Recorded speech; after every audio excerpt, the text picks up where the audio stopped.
بسم الله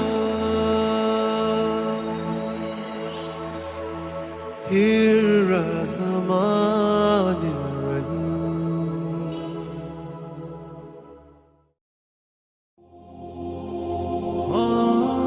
السلام علیکم میرے محترم عزیز دوستو، ابن جوزی نے ایک روایت میں بیان کیا ہے، ایک بار حضرت عیسیٰ علیہ السلام اپنے ساتھیوں کے ہمراہ جا رہے تھے۔ ان کی نظر ایک مردار کھوپڑی پر پڑی۔ کھوپڑی کو یوں راستے پر پڑا دیکھ کر حضرت عیسیٰ علیہ السلام کو غم ہوا۔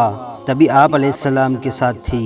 آپ علیہ السلام سے کہنے لگے، حضرت کیا آپ یہ چاہو اللہ تعالیٰ سے دعا کرے اور اس کھوپڑی کو گویائی مل جائے تاکہ ہم اس کے واقعات جان سکے اور ہم عبرت حاصل کر سکے، ہمیں پتہ چل سکے یہ کس زمانے کی ہے اور یہ کہ اس نے اپنی زندگی کیسے گزاری۔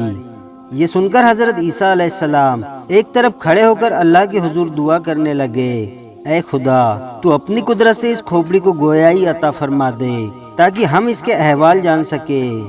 اللہ تعالیٰ نے آپ علیہ السلام کی دعا قبول فرما لی اور کھوپڑی بولنے لگی، اے روح اللہ، مجھے اللہ نے آپ کی باتوں کا جواب دینے کا پابند کیا ہے، پوچھئے آپ کیا پوچھنا چاہتے ہیں۔ آپ علیہ السلام نے پوچھا، پھر تو سب سے پہلے یہ بتا کہ تو اس دنیا میں کون سی شخصیت ہے؟ اس کھوپڑی نے جواب دیا، میں اس دنیا کا بادشاہ تھا۔ آپ علیہ السلام نے عرض کیا، تو کتنا عرصہ اس دنیا میں زندہ رہا؟ اس نے جواب دیا، میں 1000 سال تک جیا، مجھ سے 1000 اولادیں ہوئی۔ آپ علیہ السلام نے دوبارہ دریافت کیا، تیری حکومت کیسی تھی؟ اس نے جواب دیا، اے روح اللہ، میں ایک مغرور بادشاہ تھا، میں بڑا لالچی تھا، مجھے دنیا فتح کرنے کا بہت لالچ تھا اور میں اپنے مقصد میں کامیاب رہا۔ میں نے ہزاروں شہر فتح کیے، ہزاروں لشکروں کو شکست دی، ہزاروں بادشاہوں کو قتل کیا، مگر بالآخر موت مجھے آ ہی گئی۔ میرے پاس دنیا سے لے جانے کو کچھ نہ تھا، جو کچھ میں نے فتح کیا اسی دنیا میں رہ گیا۔ میری 1000 برس کی زندگی میرے کچھ کام نہ آ سکی، اور یہ میں نے جان لیا کہ زہد و تقویٰ سے بڑھ کر کوئی دولت نہیں اور لالچ میں ہلاکت ہے، اور یہ کہ اللہ تعالیٰ کی تقدیر پر راضی رہنے میں سب سے بڑی خوشی ہے، کیونکہ بلا شبہ اللہ تعالیٰ ہر ایک کو اس کی کوششوں کا پھل دیتے ہیں، پھر وہ جس مقصد میں کی گئی ہو۔ میں نے دنیا فتح کرنے میں اپنی عمر لگا دی اور اللہ مجھے کامیاب کرتا چلا گیا، اور میں اپنی کامیابی کے لالچ میں اپنا اس دنیا میں آنے کا مقصد ہی بھول گیا۔ اس کے بعد وہ کھوپڑی خاموش ہو گئی۔ آپ علیہ السلام اور آپ کے سبھی ساتھی یہ سن کر لمحہ فکریہ میں مبتلا ہو گئے۔ سچ ہے، یہ دنیا دل لگانے کی جگہ نہیں، یہ تو بس عارضی مسکن ہے، جو آیا اس نے ایک دن ضرور جانا ہے، مگر افسوس ہم سبھی لوگ اس دنیا میں آنے کا مقصد بھول جاتے ہیں۔ ہم اس دنیا میں آ کر اس دنیا کے ہو جاتے ہیں، جبکہ ہم کو ہمیشہ یاد رکھنا چاہیے کہ آج نہیں تو کل ہم کو مرنا ہے اور ہمیں اس دنیا کو چھوڑ جانا ہے۔ اسی طرح آپ علیہ السلام کے ساتھ ایک اور واقعہ پیش آیا۔ حضرت عیسیٰ علیہ السلام ایک دن راستے سے جا رہے تھے کہ آپ علیہ السلام کے ساتھ ایک احمق بھی شریک سفر ہو گیا۔ آپ دونوں ابھی کچھ دور ہی گئے تھے کہ راستہ جنگل کے راستے سے گزرنے لگا۔ آپ نہایت سلیقے سے روا تھے۔ اچانک راستے میں ایک بڑا سا گڑھا آ گیا۔ آپ دونوں اس گڑھے کے قریب سے گزرے۔ اس احمق نے یوں ہی گڑھے میں جھانک کر دیکھا تو اس میں ایک بہت بڑا ہڈیوں کا ڈھانچہ پایا۔ کہنے لگا، یہ کس کا ڈھانچہ ہو سکتا ہے؟ آپ علیہ السلام فرمانے لگے، یہ میں نہیں جانتا۔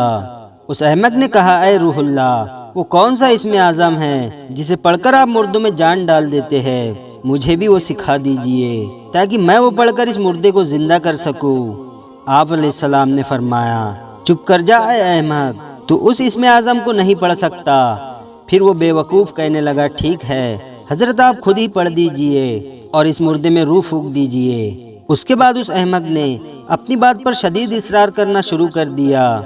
حضرت عیسیٰ علیہ السلام پریشان ہو گئے اور دل میں سوچا، اے الہی، اس احمق کے اس قدر اصرار میں کیا راز پوشیدہ ہے؟ آپ علیہ السلام کا بس اتنا کہنا تھا کہ اللہ تعالیٰ نے آپ علیہ السلام پر وحی نازل فرما دی کہ اس میں حیرت کی بات کیا ہے؟